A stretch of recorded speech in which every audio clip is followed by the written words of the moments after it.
Share markets के लिए अक्टूबर और नवंबर का महीना काफी खराब रहा क्योंकि हमने व्यापक स्तर पर करेक्शन यानी गिरावट देखी। चुनिंदा मौकों को छोड़ दें तो ज्यादातर कारोबारी दिनों में स्टॉक मार्केट लाल निशान पर ही बंद हुए। उतार चढ़ाव के बावजूद रिटेल इन्वेस्टर्स का बाजार पर भरोसा बरकरार रहा है क्योंकि उन्होंने अक्टूबर और नवंबर में 38,000 करोड़ रुपए से ज्यादा के शेयर खरीदे हैं। रिटेल इन्वेस्टर्स और DII यानी डोमेस्टिक इंस्टीट्यूशनल इन्वेस्टर्स की खरीदारी ने शेयर बाजार को कुछ हद तक संभालने में भी मदद की। रिटेल इन्वेस्टर्स उन निवेशकों को कहा जाता है जो अपने पर्सनल फाइनेंस गोल के लिए अपने पैसों से शेयर समेत दूसरी फाइनेंशियल सिक्योरिटी खरीदते और बेचते हैं।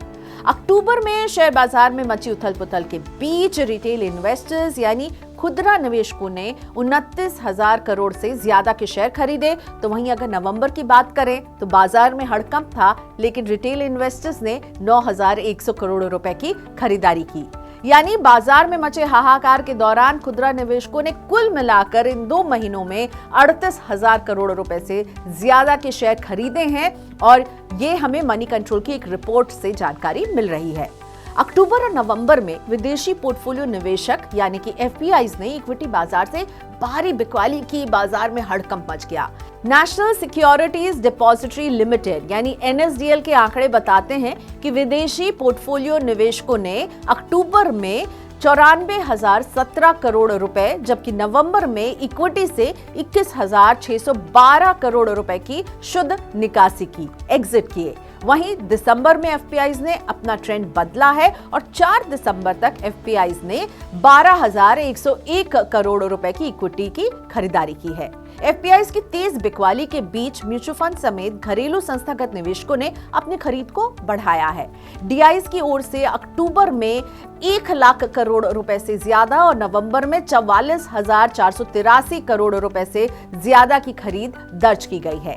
DIS का कैश मार्केट में इस साल अब तक निवेश 5 लाख करोड़ रुपए पर पहुंचने की तैयारी में है। घरेलू निवेशक मंगलवार तक इस 5 लाख के मैजिकल फिगर से थोड़े से ही पीछे नजर आ रहे हैं। 4.96 लाख करोड़ रुपए लगा चुके हैं। ये 2022 के हाई से करीब 1.8 गुना है। DIs के निवेश में म्यूचुअल फंड्स का हिस्सा 80% से ज्यादा रहा है। रिटेल इन्वेस्टर्स और घरेलू संस्थागत निवेशकों की खरीदारी ने बाजार को कुछ हद तक संभालने में भी मदद की है।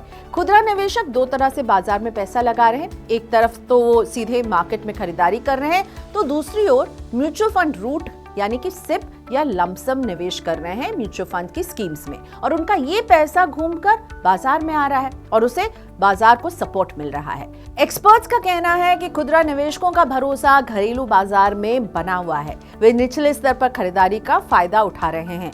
हालिया गिरावट ने लार्ज कैप शेयरों में वैल्यूएशन को बेहतर बनाया है। वहीं मिड और स्मॉल कैप अभी भी प्रीमियम पर ट्रेड कर रहे हैं। इससे निवेशकों को चुनिंदा शेयरों पर फोकस बढ़ाने का मौका भी मिल रहा है। वो बॉटम अप की रणनीति अपना रहे हैं। बाजार में नरमी के बावजूद कई कंपनियों ने मजबूत प्रदर्शन दिया है, जिससे निवेशकों की धारणा बेहतर हो रही है। वैसे दिसंबर महीने की शुरुआत बाजार ने पॉजिटिव नोट में की है और शायद ये महीना थोड़ा राहत भरा रहे क्योंकि पिछले जो 4 कारोबारी सेशन रहे दिसंबर की शुरुआत में, वो तेजी जो है वो गुरुवार यानी 5वें दिन को भी जारी रही है। शुरुआत कारोबार में गिरावट देखने को जरूर मिला, लेकिन ये ज्यादा टिक नहीं पाई और मार्केट में शानदार वापसी।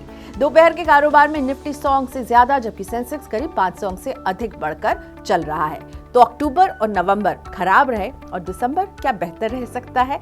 क्या हम इस साल को बाय बाय एक पॉजिटिव नोट में करेंगे? अभी तक तो यही इंडिकेशंस हैं।